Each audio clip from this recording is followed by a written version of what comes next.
You're listening to the Diplomat's Asia Geopolitics podcast. I'm your co-host, Catherine Putz, coming to you from Washington, D.C. And this is Ankit Panda, also from Washington, D.C. How you doing, Ankit?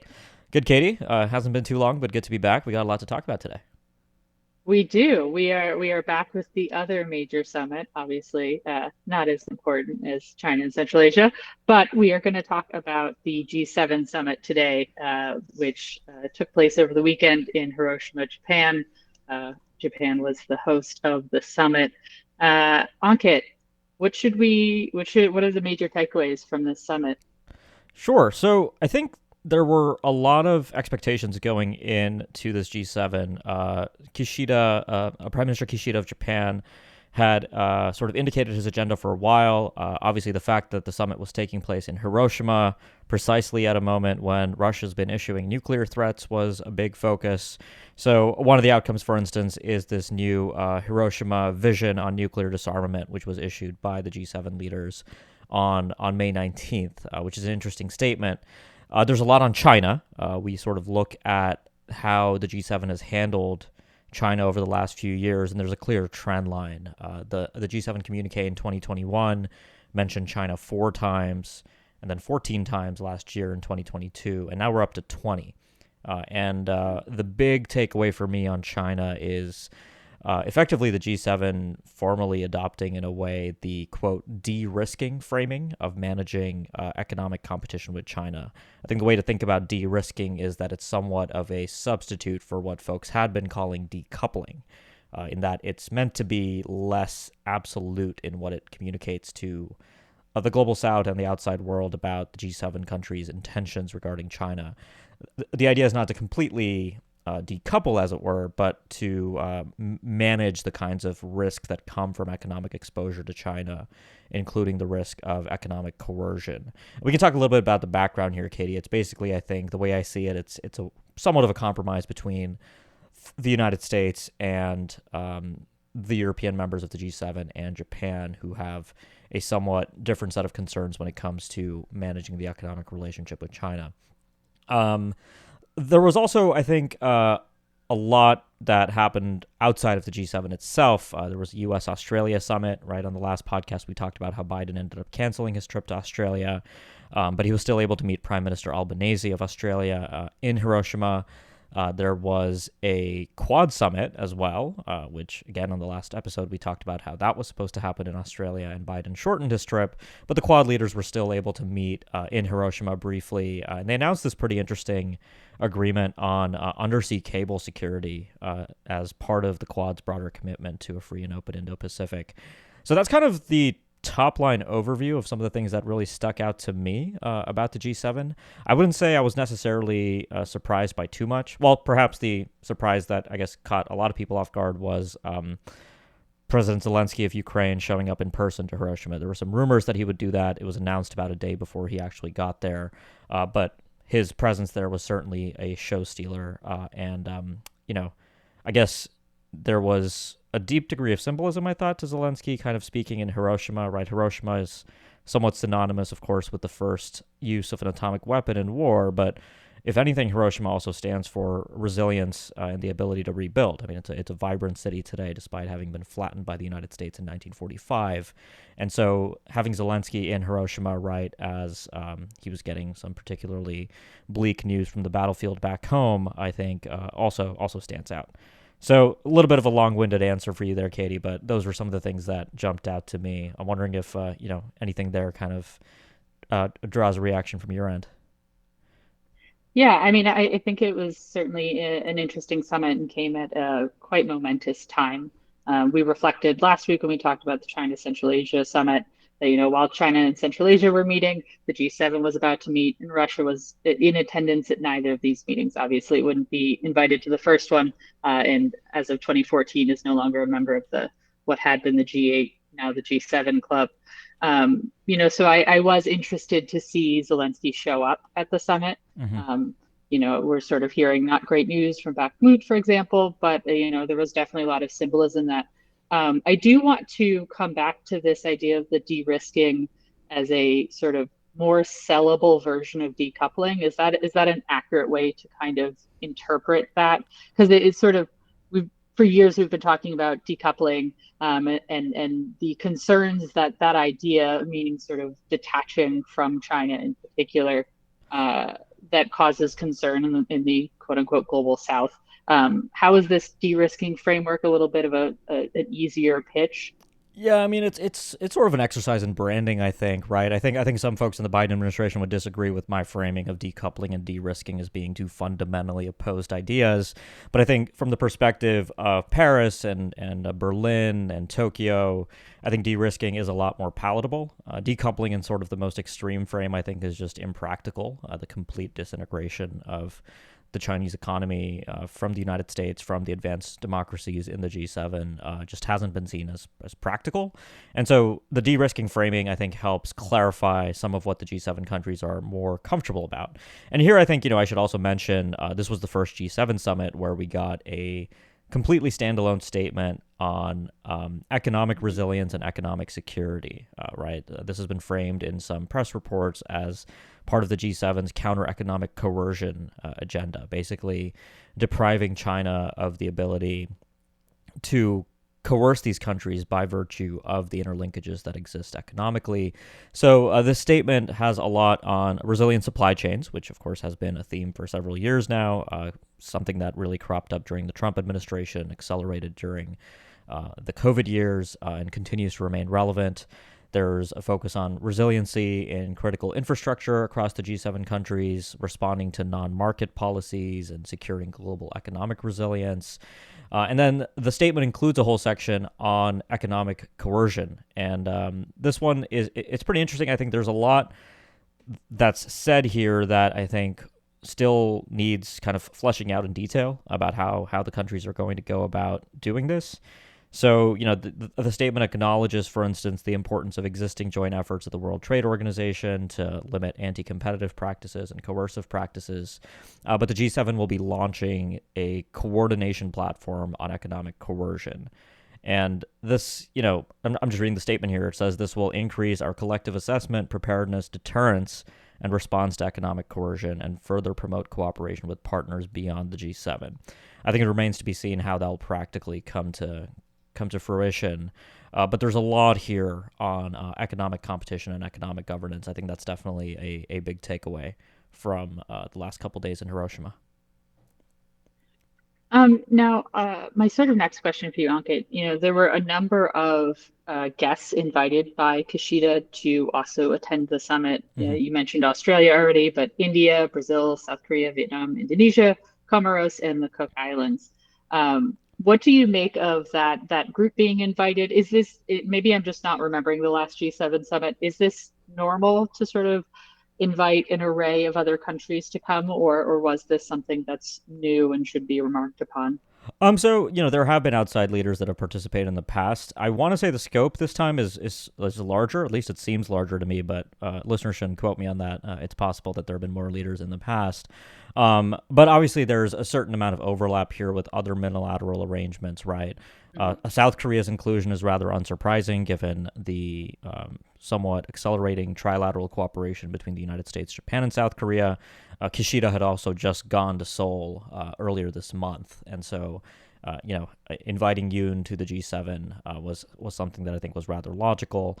India and Australia, important Quad partners for the United States and Japan, and so their presence, I think, is explained through that framing.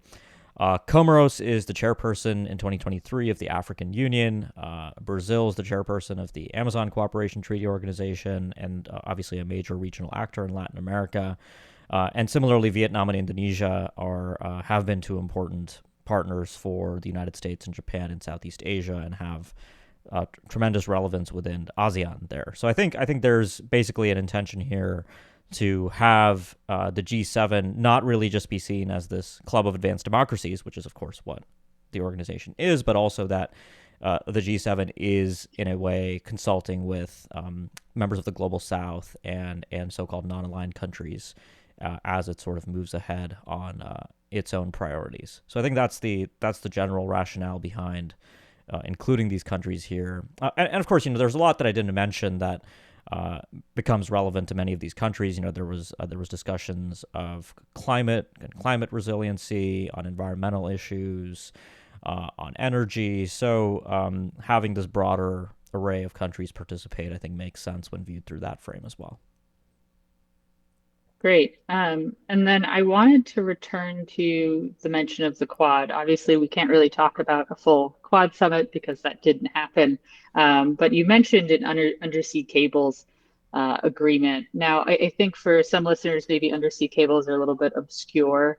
But I know in the last several months, there have been, in particular, Taiwan, I believe, some undersea cables that were accidentally or on purpose cut. And that can be really important to island nations in particular, but also just for global connectivity. So maybe if you could give us a little bit on why this agreement is interesting or important. Yeah, I mean, I guess I kind of found it interesting because it sort of comes out of left field. I mean, not that that's really surprising when it comes to the Quad, right? I think the general background here is that under the Biden administration, the Quad has sort of explicitly become desecuritized to sort of push back against the accusations from China and other places that the Quad is something like an Asian NATO, which it absolutely is not. And so all of the Quad working groups and sort of Quad priorities and deliverables have been so far on vaccines, on climate, on space, and now on undersea cables. And the Quad statement at the G7 basically points out that this is part of improving infrastructure resiliency in the Indo-Pacific. It's a short paragraph in the joint statement, and I think that's certainly an interesting area for the Quad to push ahead. The statement cites the Quad countries' world-class expertise in manufacturing, delivering, and maintaining cable infrastructure. So I'll be very curious to see how this practically comes to pass. Right, it's very possible that we get this Quad joint statement that alludes to undersea cables, but then practically speaking, it takes a while for the Quad to actually deliver on something relating to this. But nevertheless, I think it's quite interesting. The Quad statement is also very long and very wide-ranging. It's sort of, I guess, a perfect parallel in a way to the G7 statement in that it addresses many of the same issues, including on regional governance in the Indo-Pacific, and is basically described as a vision statement.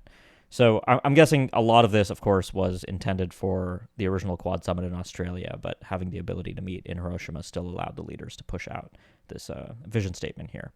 So yeah, a lot still going on with the Quad, but I thought the undersea cables thing was a really interesting outcome there. Yeah, I do think you're onto something when you said that the Quad is trying to sort of address issues that are maybe not as threatening to China in an obvious way. It just maybe is just sort of a branding effort. But I don't know that that's going to necessarily undersea cables are going to change anybody's mind about what they already think about the Quad is. But I think it would be interesting to kind of tally up, which areas they've addressed and which ones maybe they haven't. I think before we close out, we should maybe come back to Zelensky and the Russia question, and then maybe also talk a little bit about North Korea if that popped up at all. Mm-hmm. I'm curious how Zelensky was received. What kind of new commitments maybe Ukraine's gotten from the quote unquote West after the G7.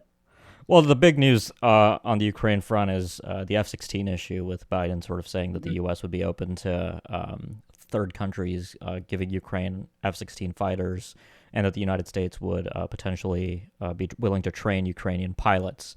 And so I think that was a welcome moment. I think it's also part of Zelensky's broader public diplomacy campaign in support of Ukraine. He's been doing this a lot. Less so in person, more so virtually, but obviously showing up to the G7 in person. He had a press conference. I think it's really part of Ukraine's ongoing campaign to make sure that the war doesn't fall off the front pages, and that Zelensky can continue to keep the spotlight on Ukraine. I think he's certainly succeeded in Hiroshima.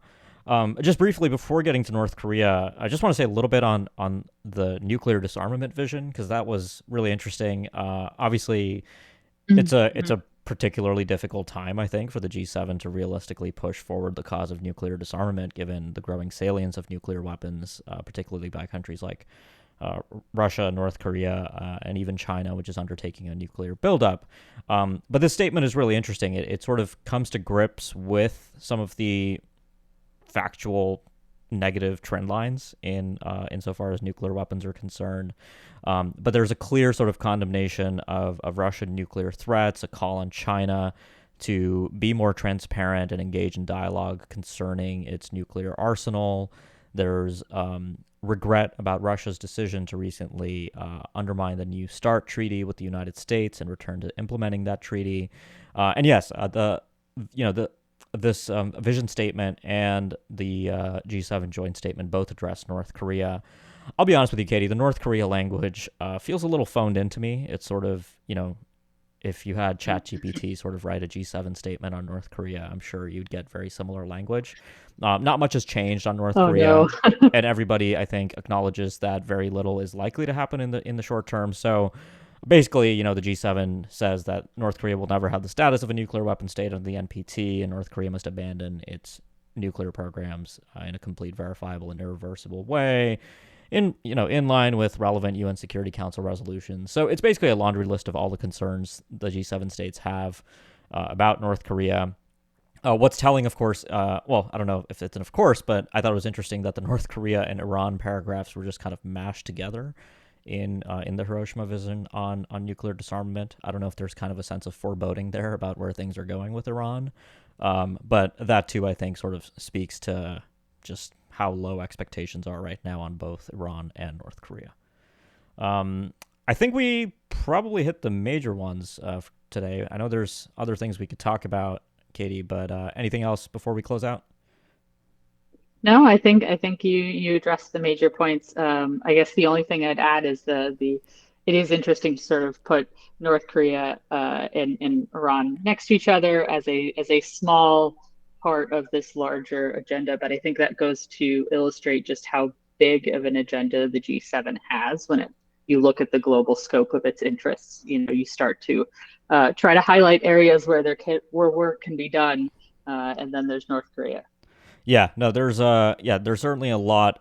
It would actually be a really interesting exercise to just go through all of the bilateral and minilateral and G7 statements that came out this weekend and just tally up the total word count. I mean, it was a bonanza for folks that enjoy reading diplomatic releases. There were just so many joint statements and vision statements and so on and so forth. So yeah, definitely a very active week for regional summitry and diplomacy. I think Japan will be particularly pleased with the legacy of this G7 summit. But yeah, I think that kind of wraps it up for today. So yeah, we'll definitely keep an eye out. I think probably the next thing we'll talk about, Katie, is the Shangri-La dialogue, because I'll be heading off to Singapore soon, and certainly always looking forward to reflecting on regional defense diplomacy. We have a bit of a U.S.-China angle there, of course, with the U.S. sanctions on the Chinese defense minister precluding a potential one-on-one meeting, which has been the case at past in-person Shangri-Las. So that would, I think, augur poorly for the U.S.-China relationship going forward. But anyways, Katie, thanks a lot for joining me today. Oh, thank you very much, Ankit. And to our listeners, if you haven't had a chance yet, please leave us a review wherever it is that you listen to podcasts. Recommend us to your friends, and please get in touch with Ankit or myself. We're both on Twitter. We have email addresses that are pretty easy to find. If you have any suggestions for the show, we're always happy to take those into consideration. Have a great rest of your week, Ankit, and I'll talk to you soon. Talk to you soon, Katie. Goodbye.